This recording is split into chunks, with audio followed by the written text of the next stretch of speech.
जय माता दी दोस्तों। आज की इस वीडियो में हम जानेंगे कि जो आपको नवरात्र के दिन कलश स्थापना करनी है तो कलश के ऊपर नारियल को आपको किस प्रकार रखना है। जैसे कि आप देख पा रहे हैं यहाँ पर नारियल रखा और लोटा रखा है। तो मैं इस वीडियो में आप लोगों को बताने वाली हूँ कि जो नारियल के मुख की डायरेक्शन है वो किस ओर आपको करनी चाहिए और किस दिशा में नारियल की जो मुख की डायरेक्शन करनी होती है। तो जैसे कि आप यहाँ पर देख पा रहे हो, ये मेरे पास ये नारियल है और सबसे पहले हम जानेंगे कि जो इसके मुख की डायरेक्शन है ना नारियल के, ये इधर इसका ये वाला मुख होता है। देखो जो ये नारियल यहाँ से कटता है ना, तो ये इस तरफ इसका माउथ फेस होता है नारियल का।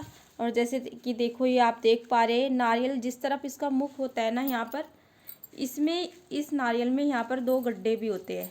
ये ऐसा बोला जाता है नारियल की आँख होती है। तो जिस तरफ ये दोनों आँख होती है और ये डंठल वाला हिस्सा होता है ये मोटा सा, वो क्या है, नारियल का मुख माना जाता है। और जो ये नुकीला पार्ट होता है ये नीचे की तरफ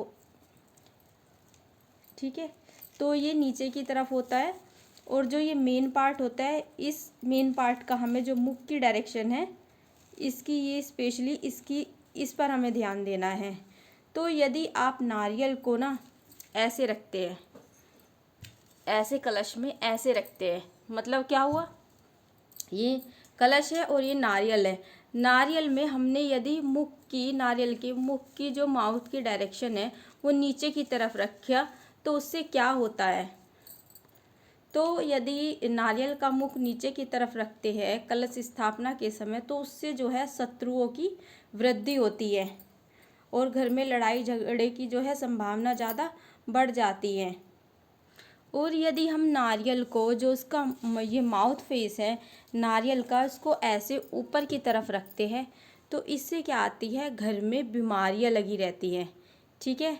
और यदि हम नारियल को पूर्व दिशा में इसका मुंह रखते हैं इस तरह से, ठीक है, पूर्व दिशा में इस तरह से नारियल का मुंह रखते हैं तो उससे क्या है, धन हानि की संभावना बहुत ज़्यादा बढ़ जाती है।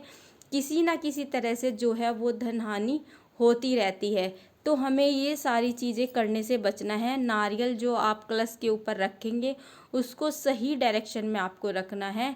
तो सबसे सही तरीका क्या होता है नारियल को रखने का कलश के ऊपर, मैं आपको बताऊंगी, ध्यान से देखिए। तो जैसे कि ये नारियल है, इसका ये माउथ फेस है, तो जो इसका ये माउथ फेस है ना नारियल का, उसको क्या करना है, पूजा करने वाले की तरफ होना चाहिए इसका मुंह। जैसे मैं इधर सामने बैठी हूँ तो इस नारियल का जो मुंह है वो मेरी साइड है, मैं इधर पूजा करूँगी तो जो नारियल का मुंह होगा वो मेरी साइड होगा। तो जब भी आप नारियल स्थापित करें, कलश में नारियल रखें, तो उसका मुख जो है पूजा करने वाले की तरफ होना चाहिए, उसका मुंह उसकी साइड होना चाहिए। तो यदि आप इस तरह से नारियल स्थापित करते हैं, कलश स्थापना करते हैं सही तरीके से, तो आपके घर में क्या है, धन धान्य की वृद्धि होती है और किसी भी प्रकार की कोई परेशानी नहीं होती है। तो सही तरीका, सही मेथड और नारियल जो रखने का, कलश स्थापना का, ये बिल्कुल सही सटीक तरीका है। यदि आप इस तरह से करते हैं तो आपको बहुत फ़ायदा होगा। और जो भी अभी मैंने ये पहले बताया कि किस डायरेक्शन में करने से क्या होता है, उन सब डायरेक्शन में आप करने से नारियल का मुख बचे और नवरात्र में 9 दिनों की माँ दुर्गा का पूजा करके लाभ उठाएं।